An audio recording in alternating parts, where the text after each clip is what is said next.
Okay. Best new thing in the world today, it's back. Yay. Best new thing in the world today is a making lemonade out of lemons situation. Some enterprising Americans figuring out a way to turn a really bad situation into something that is, it's not less bad, but it is at least cute. Here's the situation. More than 1 out of every 3 bridges in Mitch McConnell's home state of Kentucky are structurally deficient right now or functionally obsolete. More than 1 in 3. They need fixing, including urgently this one. This is the Sherman-Minton Bridge. It's a major artery into and out of Senator McConnell's home city of Louisville over the Ohio River to southern Indiana. The Sherman-Minton Bridge was closed on Friday, suddenly, with no warning, when an inspection found a very important crack in a very important load-bearing part of the bridge. President Obama's American Jobs Act that he has been stumping for around the country would, if it passed, fast-track about $700 million to Indiana and about $500 million to Kentucky right away, specifically to do stuff like fixing broken bridges. But Kentucky top Senate Republican Mitch McConnell has denounced the American Jobs Act as not serious. His Mitch McConnell plan for dealing with more than 1 in 3 Kentucky bridges needing to be replaced is apparently so serious that he's keeping it secret. But I promised a best new thing here, and there is one. In the face of rather monstrous traffic and detour adversity, like what is being faced in southern Indiana and in Kentucky right now, in the face of that kind of adversity, Americans innovate.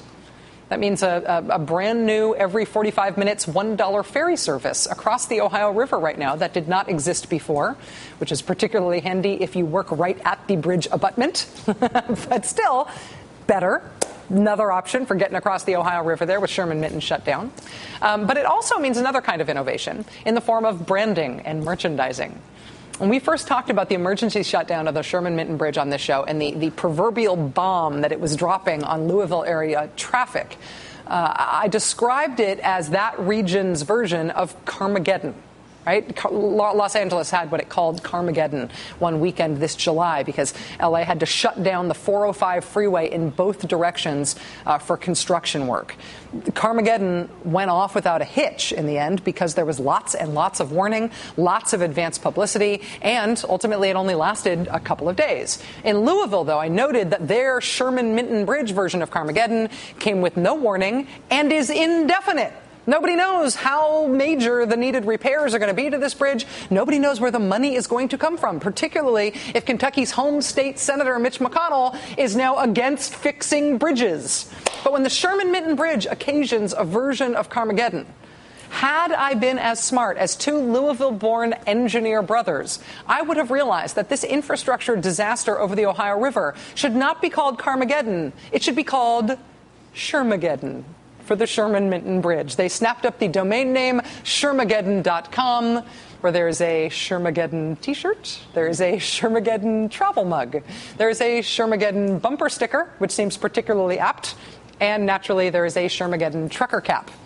We tried desperately to get ourselves an official Shermageddon trucker cap today from David and Michael Harp in time to show you one in the flesh. Ours is apparently in the mail, due to arrive soon. But in the meantime, we made our own mock-up of it in anticipation. It is not nearly as nice as the real thing.